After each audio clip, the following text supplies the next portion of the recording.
The number of coronavirus cases has seen a rapid surge in the past few weeks, paving to an impending health crisis in the country. It is highly speculated that the government will continue with its strategy of seizing the public movement in a bid to control the spread of virus. However, experts in the field have maintained that prohibitory orders alone might not answer the need to tackle the COVID-19 crisis, and that the need of the hour is contact tracing and increasing the testing parameters. Good morning, I am Bipashna Tamang and these are the headlines of the hour. Coronavirus recovery rate declines by 15%. 855 cases yesterday and 55 this morning takes the COVID count tally in the country to 33,588.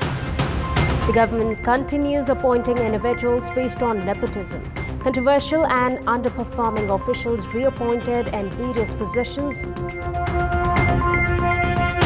The ruling NCP to discuss the report submitted by Special Task Force in a bid to end the inter-party wrangling. Leaders of the main opposition on a race for party president.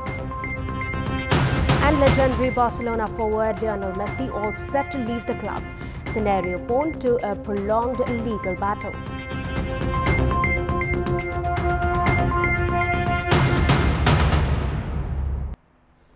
855 new coronavirus cases were reported in the country yesterday and an additional 55 this morning to take the COVID count tally in the country to 33,588.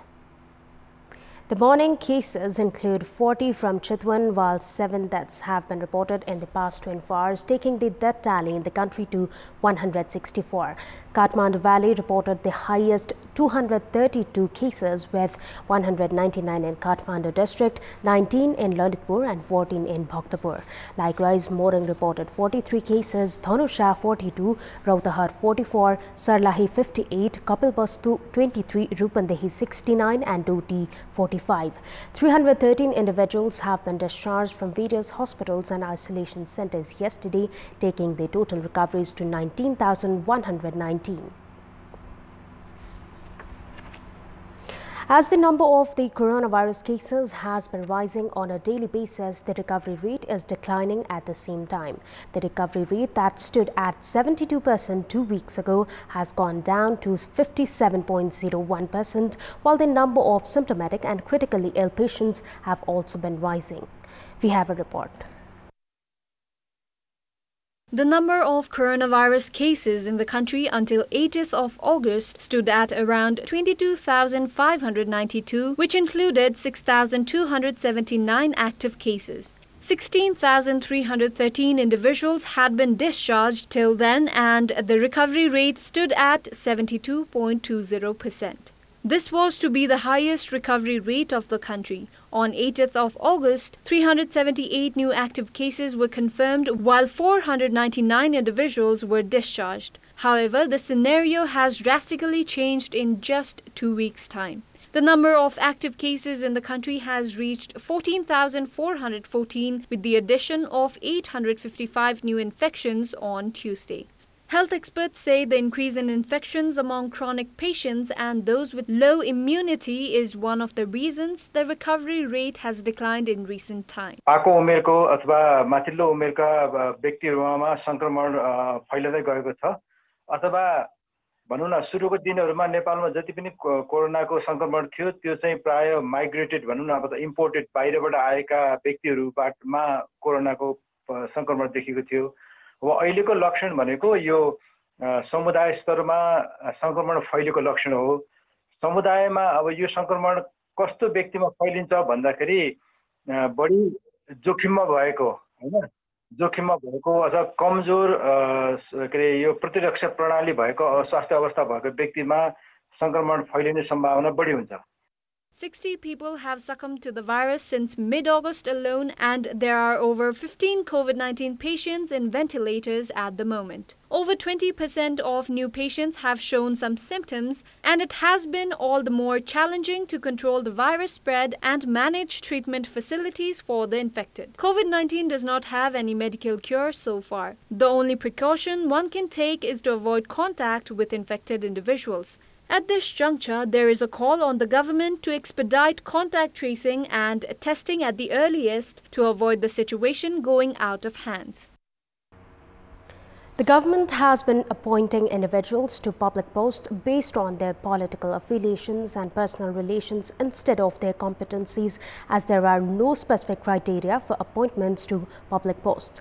Thriving on these loopholes, parties have been reappointing controversy-ridden individuals and those who have previously failed to perform.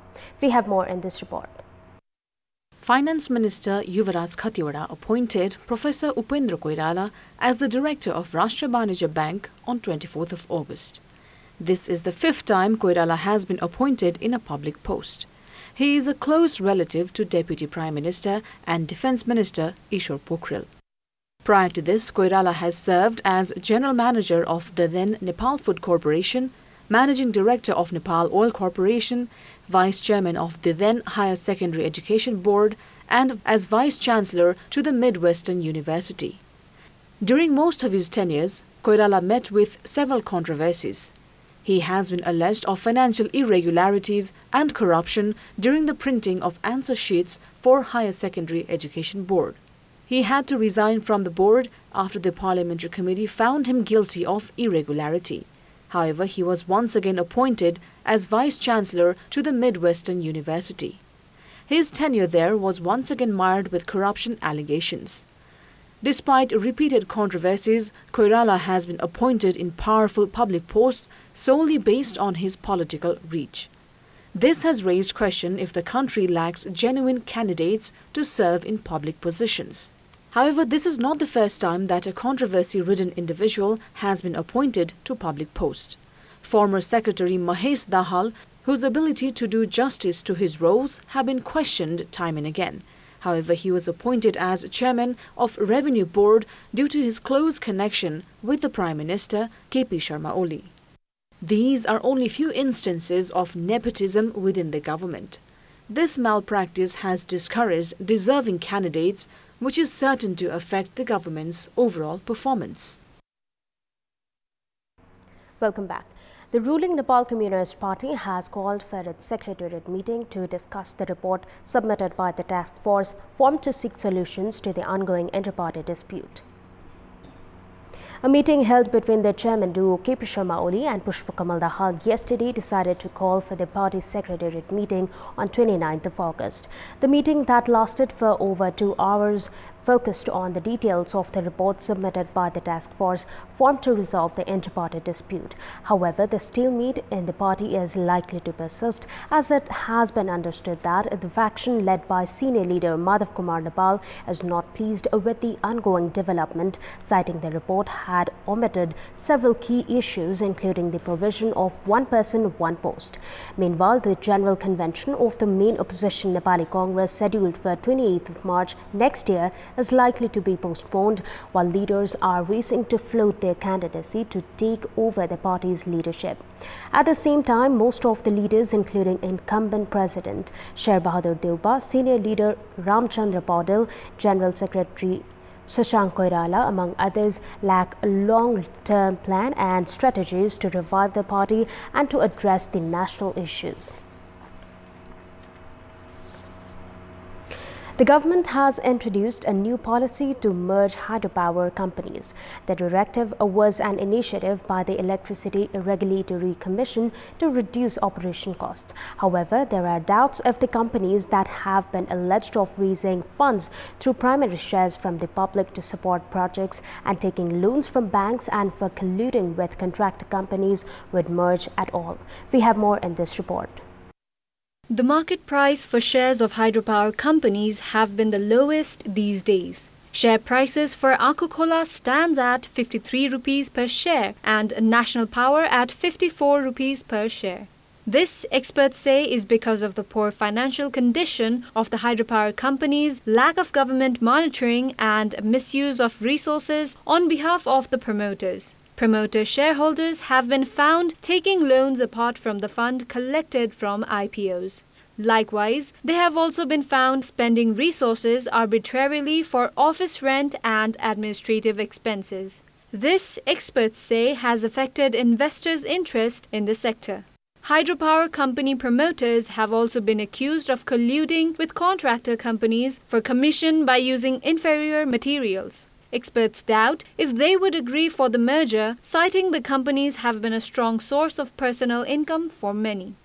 There is a call on the Electricity Regulatory Commission to raise its monitoring on the malpractices within hydropower companies, apart from forming policies that critics say might not be practical. In our Public Voice segment, we had asked locals in Biratnagar, has the lockdown imposed by the metropolis been effective in controlling the coronavirus spread? Let's take a look at what they had to say.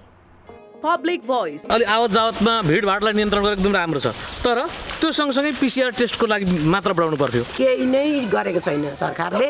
मान्छे दिने पछि हाम्रो छिमेकी भेट्यो, त्यहाँ भेट्यो, त्यहाँ भेट्यो, यहाँ भेट्यो, हामी तराईमा छु। लकडाउन गरेर थुनेर मान्छे थुनेर मात्रै यो समस्या समाधान हुन्छ भन्ने कुरो सोचिएको छ भने चाहिँ त्यो अब यो निरन्तर कहिलेसम्म भन्ने कुरो चाहिँ त्यति अब निराशाजनक अवस्था भयो। दोकान अलिअलि चलिरहेको छ, त्यो पनि अब गाह्रै छ चलाउनलाई। 2 घण्टा अनि खोल्छु बिहान फेरि बन्द। त्यति धेरै काम गरिरहेको चाहिँ छैन।